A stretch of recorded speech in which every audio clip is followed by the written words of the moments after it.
Good morning 8th class. Welcome to Hindi class. Students, जैसा कि आपको पता है कि अभी हम हिंदी का व्याकरण का सिलेबस कर रहे हैं। तो व्याकरण के सिलेबस में हमने सबसे पहले निबंध किए थे, गणतंत्र दिवस और हमारे राष्ट्रीय प्रतीक। और बाकी जो सिलेबस में जैसे पत्र हैं वो आपके फर्स्ट टर्म और सेकंड यूटी सिलेबस में से हैं। और उसके बाद मोस्टली जो सिलेबस है वो पीछे वाला ही है, जिसमें कि रिवीजन है first term, second UT, first term. तो इसमें से व्याकरण में एक चैप्टर है आपका लेसन नंबर 17, वाच्य की परिभाषा, भेद और परिवर्तन। तो आज हम लेसन नंबर 17 करेंगे, वाच्य की परिभाषा, भेद और परिवर्तन। चलिए स्टार्ट करते हैं।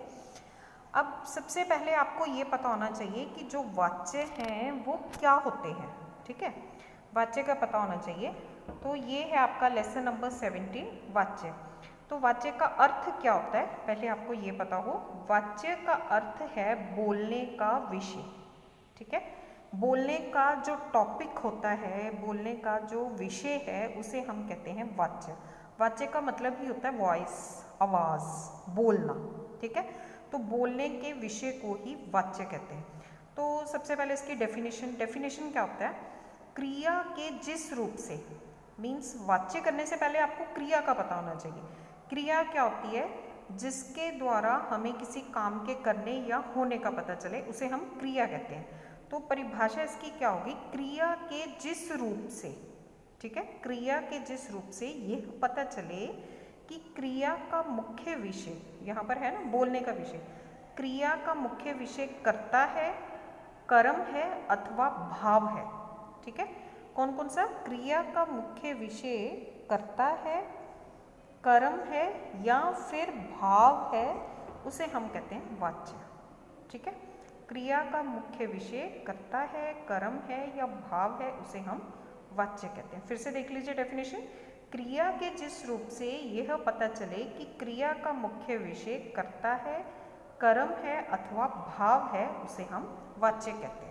आगे जो वाच्य हैं उसके आपको भेद भी करने हैं। तो वाच्य के 3 भेद होते हैं। कौन कौन से? फर्स्ट है कृतवाच्य, सेकंड है कर्मवाच्य और थर्ड वन है भाववाच्य। ठीक है, फिर से देख लीजिए, कर्तवाच्य, कर्मवाच्य और भाववाच्य। अब यहाँ पर जैसे उन्होंने बोला कि मुख्य विषय क्या है, तो इसमें क्या होता है? जो कृतवाच्य है उसमें कर्ता प्रमुख होता है। मीन्स जो भी सेंटेंस होगा उसमें मेन जो विषय है वो कर्ता होगा। ठीक है, पूरा ही जो सेंटेंस है वो कर्ता के इर्द गिर्द, कर्ता के बिना सेंटेंस कंप्लीट नहीं होगा। जैसे एग्जांपल मैंने दिया हुआ है, राम खाना खाता है। तो यहाँ पे खाना खाने वाला कौन है? कर्ता राम है। ठीक है, तो यहाँ पर कर्ता प्रमुख है, कर्ता के बिना ये सेंटेंस कंप्लीट नहीं है। जैसे खाना खाता है, कौन खाता है? ठीक है, तो राम खाना खाता है, तो यहाँ पर कर्ता प्रमुख है, इसलिए ये कर्ता जो कृतवाच्य उसमें कर्ता प्रमुख होता है। उसके बाद सेकंड वन देखेंगे, कर्मवाच्य। जैसे उसमें फर्स्ट वाले में कर्ता प्रमुख था, इसमें कर्म प्रमुख होता है। ठीक है, कर्म के इर्द गिर्द सारा वाक्य होता है। जैसे एग्जाम्पल है, राम के द्वारा खाना खाया जाता है। तो यहाँ पे कर्म कौन सा हो रहा है? खाना खाने का कर्म हो रहा है। ठीक है, तो ये वाले सेंटेंस में कर्म प्रमुख है, इसलिए ये कर्मवाच्य। उसके बाद भाववाच्य। भाव क्या होता है? हमारी जो फीलिंग्स होती हैं उसे हम कहते हैं भाव। ठीक है, तो यहाँ पर भाव प्रमुख होगा। जैसे अब खाया जाए, तो भाव कौन सा है? खाना खाने का भाव है, तो यहाँ पर भाव प्रमुख होगा, तो वहाँ पर भाववाच्य। तो इसी तरह से ये आपको समझ आ गया होगा। अभी हम बुक में देखते हैं कि बुक में आपने क्या लर्न करना है। तो बुक में है आपका लेसन नंबर 17, वाच्य। इसमें एक तो आपको डेफिनेशन लर्न करनी है, ये वाली। ठीक है, वाच्य क्रिया का वह रूप है जिससे ये जाना जाए कि क्रिया का प्रमुख विषय कर्ता है, कर्म है अथवा भाव है। बस यहाँ तक, उसे ही वाच्य कहते हैं। आपने जो डेफिनेशन लर्न करनी है यहाँ तक करनी है। उसके बाद वाच्य के भेद, जैसे कि मैंने आपको पहले बता दिया, फर्स्ट होता है कृतवाच्य, देन है कर्मवाच्य, जो मैंने आपको समझा दिया। जैसे यहाँ पर एग्जाम्पल दिया हुआ है, माता जी खाना बनाती हैं, तो यहाँ पे कर्ता जो है वो माता जी हैं, तो कर्ता प्रमुख हो गया, माता जी प्रमुख हो गई, तो इसलिए ये कृतवाच्य। जैसे अध्यापक बच्चों को पढ़ाता है, तो यहाँ पर अध्यापक करता है, काम को करने वाला कौन है? अध्यापक।